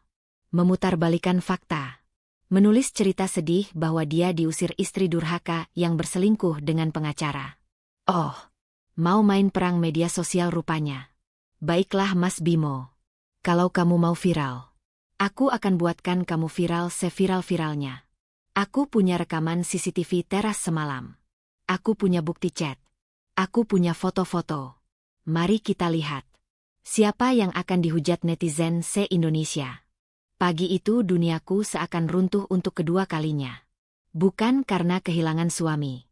Tapi karena fitnah keji yang menyebar lebih cepat dari wabah penyakit. Ponselku bergetar tanpa henti sejak subuh. Ratusan notifikasi dari Instagram, Facebook, dan WhatsApp membanjiri layar. Aku membuka salah satu unggahan yang ditandai oleh tetangga julid. Itu adalah unggahan di akun Facebook Mas Bimo. Foto ibu mertua yang sedang duduk lemas di emperan toko dengan baju basah kuyup. Wajahnya diedit sedemikian rupa agar terlihat sangat menderita. Captionnya sungguh membuat darahku naik ke ubun-ubun. Ya Allah! Kuatkan hamba dan ibu. Diusir tengah malam saat hujan deras oleh istri sendiri, hanya karena saya sedang bangkrut. Ternyata dia sudah ada main dengan pengacara kaya itu. Tega kamu Saras. Ibu saya sampai sakit. Di mana hati nuranimu? Unggahan itu sudah dibagikan ribuan kali di grup komunitas warga Malang. Kolom komentar penuh dengan caci maki untukku. Dasar istri durhaka. Neraka tempat mumbak. Tulis akun tanpa foto. Kasihan ibunya. Gila harta banget sih perempuannya. Semoga kena azab. Timpal yang lain. Tanganku gemetar menahan marah. Bimo benar-benar licik. Dia memotong cerita. Memosisikan dirinya sebagai korban. Dan menggunakan ibunya sebagai tameng untuk memancing simpati. Dia tahu netizen Indonesia paling tidak tega melihat orang tua yang terzalimi. Aku menelepon Randy. Suaraku bergetar menahan tangis. Ren, kamu lihat Facebook Bimo. Namamu juga dibawa-bawa. Kita dituduh selingkuh. Di ujung telepon. Randy terdengar tenang. Justru terdengar sedikit tertawa remeh. Sudah lihat. Tenang saja Saras. Jangan balas komentar apapun. Jangan bikin status klarifikasi teks yang panjang lebar. Orang gak akan baca. Mereka suka drama visual. Kamu punya rekaman CCTV semalam kan? Kamu punya foto-foto perselingkuhan mereka kan? Punya Ren. Komplit. Bagus. Datang ke kantorku sekarang. Kita buatkan video tandingan. Kita, roasting, dia dengan data. Biar netizen yang menghakimi. Ingat Saras. Di era digital. Fitnah dibalas dengan fakta. Bukan dengan emosi. 1 jam kemudian. Aku sudah duduk di kantor Randy di kawasan Jalan Ijen. Tim media sosial kantor hukum, Randy membantuku menyunting video. Kami merangkai kronologi dengan rapi. Video dimulai dengan tangkapan layar chat Bimo yang minta uang terus-menerus. Lalu foto struk belanja kosmetik Rika. Foto mereka di Bromo. Dan puncaknya, rekaman CCTV teras rumah semalam. Di rekaman itu terlihat jelas. Bimo yang mengamuk menendang pagar. Ibu mertua yang pura-pura pingsan lalu bangun lagi saat tidak ada yang melihat. Dan Rika yang memakai kalung ibuku sambil memaki-maki. Kami memberi judul video itu dengan huruf kapital tebal. Dibuang karena selingkuh dan mencuri. Inilah wajah asli korban di Facebook. Jumat siang. Video itu kami unggah di kanal YouTube dan cuplikannya disebar di Instagram serta TikTok. Aku juga menyertakan bukti laporan polisi atas dugaan pencurian perhiasan yang baru saja kubuat pagi ini. Reaksinya meledak seperti bom atom. Dalam hitungan jam, angin berbalik arah. Netizen yang tadinya menghujatku, kini berbalik menyerang akun Bimo dan Rika. Woi mas, malu sama burung. Selingkuh kok pakai duit istri. Maling kalung mertua lagi. Najis. Itu pelakornya si Rika ya. Anak candi panggungkan. Oh alah pantesan. Emang gatel dari dulu. Akting ibunya juara Oscar. Tadi pingsan kok bisa bangun lagi pas lihat tukang bakso lewat. Ngakak. Komentar-komentar itu terus bermunculan. Akun Bimo langsung dikunci. Begitu juga akun Rika. Tapi jejak digital kejam. Netizen sudah berhasil menemukan tempat kerja Rika sebagai penjaga toko baju di salah satu mall. Mereka membombardir akun toko itu. Meminta Rika dipecat. Sore harinya, aku mendapat kabar dari teman yang kebetulan sedang belanja di mall itu. Katanya, Rika dilabrak oleh manajernya di depan umum dan langsung dipecat saat itu juga karena dianggap mencoreng nama baik toko. Rika menangis histeris. Disoraki pengunjung mall. Satu musuh tumbang. Tinggal rajanya. Malam itu, aku duduk di sofa ruang tengah yang sepi. Menikmati secangkir teh hangat. Rasanya lega sekali. Fitnah itu berbalik menjadi bumerang yang menghantam wajah pelemparnya. Namun, ketenangan itu tidak berlangsung lama. Pukul 9 malam. Ponselku berdering. Nomor tidak dikenal. Halo. Siapa ini? Tanyaku datar. Saras, tolong ibu. Suara Bimo terdengar panik. Napasnya memburu. Latar belakang suara terdengar bising sirine. Kenapa lagi mas? Mau minta uang? Atau mau minta maaf karena akunmu diserang netizen? Bukan Saras. Demi Allah bukan. Ibu kena serangan jantung. Ini aku di ambulans mau ke rumah sakit Saiful Anwar. Tolong Ras. BPJS ibu nunggak. Aku nggak punya uang sepeser pun.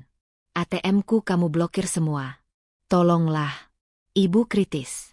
Jantungku mencelos. Sebenci-bencinya aku pada ibu mertua.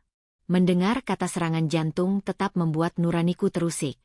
Bagaimanapun, dia adalah ibu dari laki-laki yang pernah kucintai. Aku terdiam.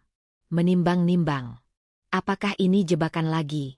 Atau drama babak baru? Halo. Saras. Jangan diam saja dong. Kamu mau membunuh ibu hah? Kalau ibu mati, kamu yang nanggung dosanya seumur hidup. Teriak Bimo frustasi. Aku menarik napas panjang. Aku ke sana. Tapi ingat mas, aku datang bukan sebagai menantu, tapi sebagai sesama manusia. Dan kalau ini cuma akting lagi, aku pastikan kalian tidak akan dapat bantuan sepeser pun. Aku menutup telepon, menyambar kunci mobil, dan melaju menuju rumah sakit Saiful Anwar di tengah kota Malang. Jalanan macet karena malam minggu. Tapi pikiranku melayang-layang. Apakah ini karma instan untuk ibu mertua karena sumpah serapahnya padaku? Atau ini ujian terakhir untuk ketegaranku? Sesampainya di instalasi gawat darurat, bau obat-obatan dan suara tangis keluarga pasien menyambutku. Aku melihat Bimo duduk bersimpuh di lantai depan pintu ruang resusitasi. Dia menangis sesenggukan. Penampilannya kacau. Rambut acak-acakan. Mata merah. Baju kusut. Tidak ada lagi Bimo yang sombong dan necis. Melihat kedatanganku, Bimo langsung bangkit dan berlari hendak memeluk kakiku. Saras, maafin aku Ras. Maafin ibu. Tolong bayarin uang muka rumah sakit. Dokter bilang harus segera masuk ICU. Kalau enggak, ibu enggak selamat. Aku mundur selangkah. Menghindari sentuhannya. Minggir Mas. Biar aku urus administrasinya. Aku berjalan ke loket pembayaran. Mengeluarkan kartu debitku. Jutaan rupiah melayang lagi. Tapi tak apa. Anggap saja ini sedekah terakhir untuk memutus karma buruk. Setelah urusan administrasi selesai, aku kembali ke ruang tunggu. Dokter keluar dari ruang periksa dengan wajah serius. Keluarga Ibu Ratmi. Saya Dok. Saya anaknya. Sahut Bimo cepat. Kondisi ibu Anda sangat kritis. Ada penyumbatan pembuluh darah di jantung dan tekanan darahnya sangat tinggi. Sepertinya dipicu oleh stres berat atau shock. Kami akan pindahkan ke ICU untuk pemantauan intensif. Tapi, Bapak harus siap dengan kemungkinan terburuk. Kaki Bimo lemas. Dia merosot ke lantai lagi. Ini gara-gara kamu Saras. Gumam Bimo pelan. Lalu menatapku dengan tatapan nyalang penuh kebencian. Kalau kamu nggak bikin viral video itu, ibu nggak bakal baca komentar netizen. Ibu syok baca dia dibilang maling dan penipu. Kamu pembunuh Saras. Kamu pembunuh. Aku menatap Bimo dingin. Emosiku yang tadinya sempat mereda karena kasihan, kini tersulut lagi. Laki-laki ini tidak pernah belajar introspeksi diri. Dengar ya Mas. Ucapku tajam. Menunjuk wajahnya. Yang bikin ibu syok itu bukan videoku, tapi kelakuan anak kebanggaannya sendiri. Siapa yang mencuri kalung itu? Kamu. Siapa yang selingkuh? Kamu. Siapa yang bikin status fitnah duluan? Kamu. Aku mendekatkan wajahku ke wajahnya. Jangan pernah menyalahkan cermin kalau wajahmu yang buruk. Mas. Ibu sakit karena dia makan hati melihat anaknya yang dia banggakan ternyata hanyalah seorang pecundang yang berlindung di ketiak ibunya. Bimo terdiam. Mulutnya terkatup rapat. Dia tidak bisa membantah. Tiba-tiba pintu ruang IGD terbuka. Perawat mendorong brankar tempat tidur pasien. Ibu mertua terbaring di sana. Penuh dengan selang dan alat bantu napas. Wajahnya pucat pasi. Matanya terpejam. Saat brankar itu melintasi kami, tangan ibu mertua bergerak lemah. Matanya terbuka sedikit. Menatap ke arahku. Bibirnya bergerak-gerak tanpa suara. Tapi aku bisa membaca gerak bibirnya. Saras, sakit.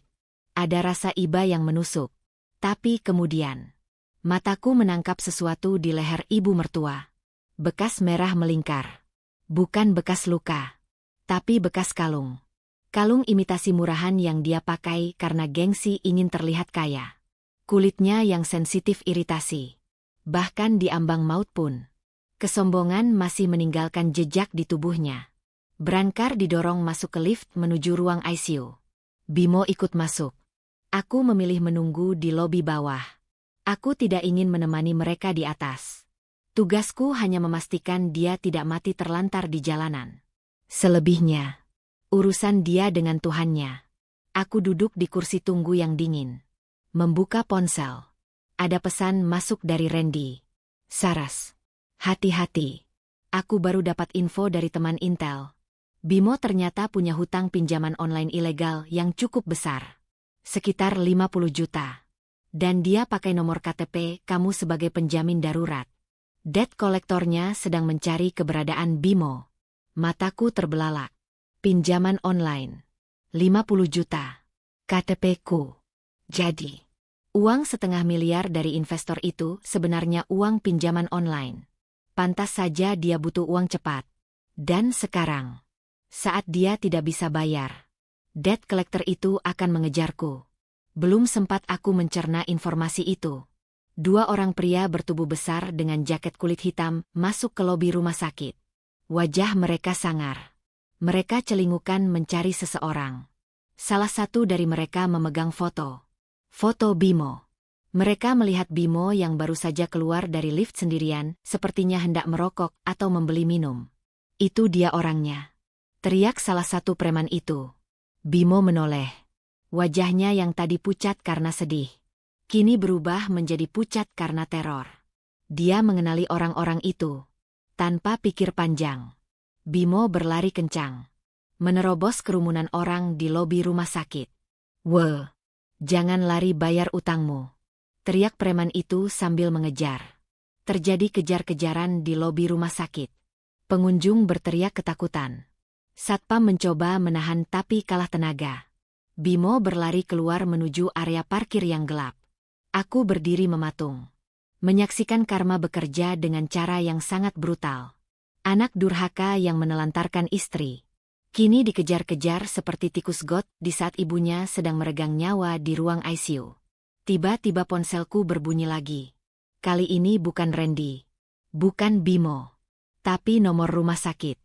"Halo, apa benar ini keluarga Ibu Ratmi?" "Iya, Sus." "Kenapa?" "Ibu Ratmi mengalami henti jantung. Kami sedang melakukan tindakan resusitasi jantung paru. Mohon keluarga segera ke ruang ICU lantai 3. Sekarang juga." Duniaku berputar. Di luar sana suamiku sedang diburu preman. Di lantai atas, mertuaku sedang dijemput maut. Dan aku berdiri di tengah-tengahnya sebagai saksi tunggal kehancuran sebuah keluarga yang dibangun di atas pondasi keserakahan. Apakah aku harus lari menyelamatkan diri dari debt collector yang mungkin akan mengincarku juga? Atau naik ke atas menyaksikan akhir hidup wanita yang membenciku? Langkahku terhenti. Sebuah tangan kekar memegang bahuku dari belakang. "Mbak Saraswati, istri Bapak Bimo." Aku menoleh perlahan. Salah satu preman itu ternyata tidak mengejar Bimo. Dia tetap di sini, menungguku. Dia tersenyum menyeringai, memperlihatkan gigi emasnya. "Suami Mbak kabur. Jadi Mbak yang harus ikut kami. Utang suami adalah utang istri." Cengkeraman tangan preman itu di bahuku terasa kuat dan menyakitkan. Bau tembakau dan keringat menyengat hidungku. Orang-orang di lobi rumah sakit mulai menoleh, berbisik-bisik. Namun tak ada yang berani mendekat. Rasa takut sempat menyergapku. Namun ingatan akan semua penderitaan yang kualami selama 5 tahun membakar keberanianku. Aku tidak akan menjadi korban lagi. Tidak malam ini. Tidak selamanya. Aku menepis tangan kekar itu dengan sentakan kasar. Mataku menatap tajam tepat ke manik mata preman itu. "Jangan sentuh saya. Dan jangan pernah berpikir saya akan membayar 1 rupiah pun utang laki-laki pengecut itu." Ucapku dingin. Suaraku bergetar bukan karena takut, tapi karena amarah. Preman itu tertawa meremehkan. "Mbak jangan belagu.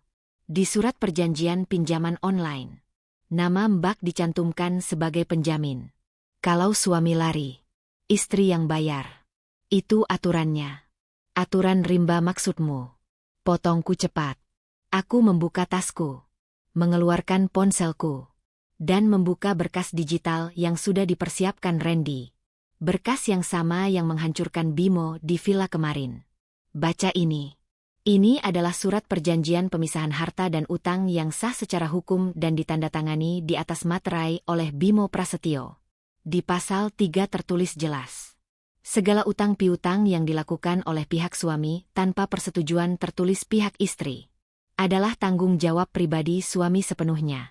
Aset istri tidak bisa diganggu-gugat." Aku menyodorkan layar ponsel ke wajah preman itu. Dia menyipitkan mata, membaca sekilas. Wajahnya berubah masam. "Ini bisa saja palsu," elaknya. "Kalau kamu tidak percaya, silakan bicara dengan pengacara saya dan polisi yang sedang berjalan ke arah sini," kataku sambil menunjuk ke arah pintu masuk. Di sana, Randy datang bersama 2 orang petugas keamanan rumah sakit dan 1 orang polisi berseragam.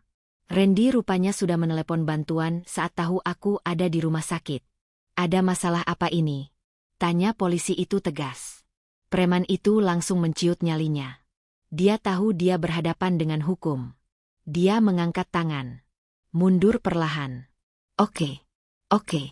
Saya cuma menagih hak bos saya.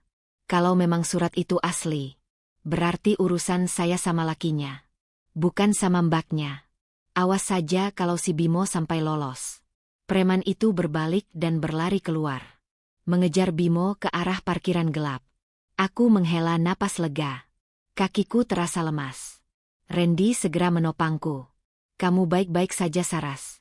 Tanya Randy khawatir. Aku mengangguk. Terima kasih, Ren. Kamu datang tepat waktu. Tapi aku harus ke atas. Ibu sedang sakaratul maut. Aku, Randy, dan polisi itu bergegas naik lift menuju lantai 3. Lorong ruang ICU terasa sangat panjang dan dingin. Bunyi mesin pemantau jantung terdengar sayup-sayup dari balik pintu kaca. Saat aku sampai di depan ruang rawat ibu mertua, dokter baru saja keluar. Dia melepas maskernya. Menggeleng pelan. Maaf Bu Saras. Kami sudah berusaha maksimal. Tapi jantung Ibu Ratmi tidak kuat lagi. Beliau sudah berpulang pukul 9:15 tadi. Duniaku hening sejenak. Innalillahi wa inna ilaihi roji'un. Wanita yang selama 5 tahun ini menjadi sumber penderitaanku. Yang selalu menghina masakanku. Yang selalu merendahkan harga diriku. Kini telah pergi. Anehnya, tidak ada rasa senang di hatiku. Yang ada hanya kehampaan. Rasa kasihan yang mendalam. Dia meninggal dalam keadaan marah, kecewa, dan sendirian. Anak kebanggaannya bahkan tidak ada di sampingnya saat napas terakhirnya berhembus. Boleh saya melihat jenazahnya, Dok? Tanyaku lirih. Silakan, Bu. Aku masuk perlahan. Tubuh kaku itu sudah ditutup kain putih. Aku membuka bagian wajahnya. Wajah ibu mertua terlihat lelah. Kerutan di dahinya masih menyisakan guratan kekecewaan. Aku menunduk. Membisikkan kalimat terakhir di telinganya. Bu. Saras maafkan semua kesalahan ibu. Saras ikhlaskan semua rasa sakit hati Saras. Semoga ibu tenang di sana. Tapi Saras tidak bisa melupakan apa yang sudah terjadi. Biarlah Allah yang mengadilinya. Saat aku sedang berdoa, tiba-tiba pintu ruang ICU didobrak kasar. Ibu, jangan tinggalkan Bimo, Bu. Itu Bimo. Dia datang dengan kondisi mengenaskan. Wajahnya babak belur. Bibirnya pecah berdarah. Bajunya sobek di bagian lengan. Rupanya dia sempat tertangkap oleh preman tadi tapi berhasil meloloskan diri. Atau mungkin dilepaskan karena preman itu melihat polisi. Bimo menerjang masuk. Memeluk tubuh kaku ibunya. Dia meraung-raung. Menangis histeris. Tangisan penyesalan yang terlambat. Ibu bangun, Bu. Bimo janji bakal sukses. Bimo janji bakal belikan rumah beneran buat ibu. Jangan mati dulu, Bu. Bimo takut sendirian. Pemandangan itu sungguh menyedihkan. Seorang anak laki-laki dewasa yang tidak pernah dewasa. Menangis seperti bayi kehilangan induknya. Bimo lalu menoleh ke arahku. Matanya merah dan bengkak. Tatapannya penuh dendam bercampur putus asa. Ini salahmu, Saras. Kalau kamu kasih uang itu, kalau kamu nggak blokir rekeningku, ibu pasti bisa selamat. Kamu pembunuh. Kamu bunuh ibuku. Teriaknya sambil hendak menyerangku. Namun, sebelum tangannya menyentuhku, polisi yang datang bersama Randy langsung menahan lengannya. Klik. Suara borgol terdengar nyaring di ruangan sunyi itu. Bimo Prasetyo. Anda kami tangkap atas laporan pencurian dengan pemberatan dan penipuan yang dilaporkan oleh saudari Saraswati. Anda juga akan diproses atas utang piutang ilegal yang meresahkan. Ucap polisi itu tegas. Bimo meronta-ronta. Apa-apaan ini? Lepasin. Ibu saya baru meninggal, Pak. Istri saya itu yang jahat. Dia setan, Pak. Dia menjebak saya. Aku menatap Bimo dengan tenang. Sangat tenang. Mas, berhentilah menyalahkan orang lain. Lihat dirimu. Kamu kehilangan ibumu di saat kamu sibuk lari dari tanggung jawab. Kamu kehilangan istrimu karena kamu tidak pernah menghargainya. Dan sekarang, kamu kehilangan kebebasanmu karena keserakahanmu sendiri. Saras, tolong Ras. Cabut laporannya. Kasihan ibu. Siapa yang mau kuburin ibu kalau aku di penjara? Ras. Kita mulai lagi ya. Aku janji berubah. Suara Bimo merendah. Berubah menjadi rintihan memelas. Aku tersenyum tipis. Mengingat judul drama hidupku hari ini. Mulai lagi kamu bilang. Maaf mas. Kertasnya sudah habis terbakar.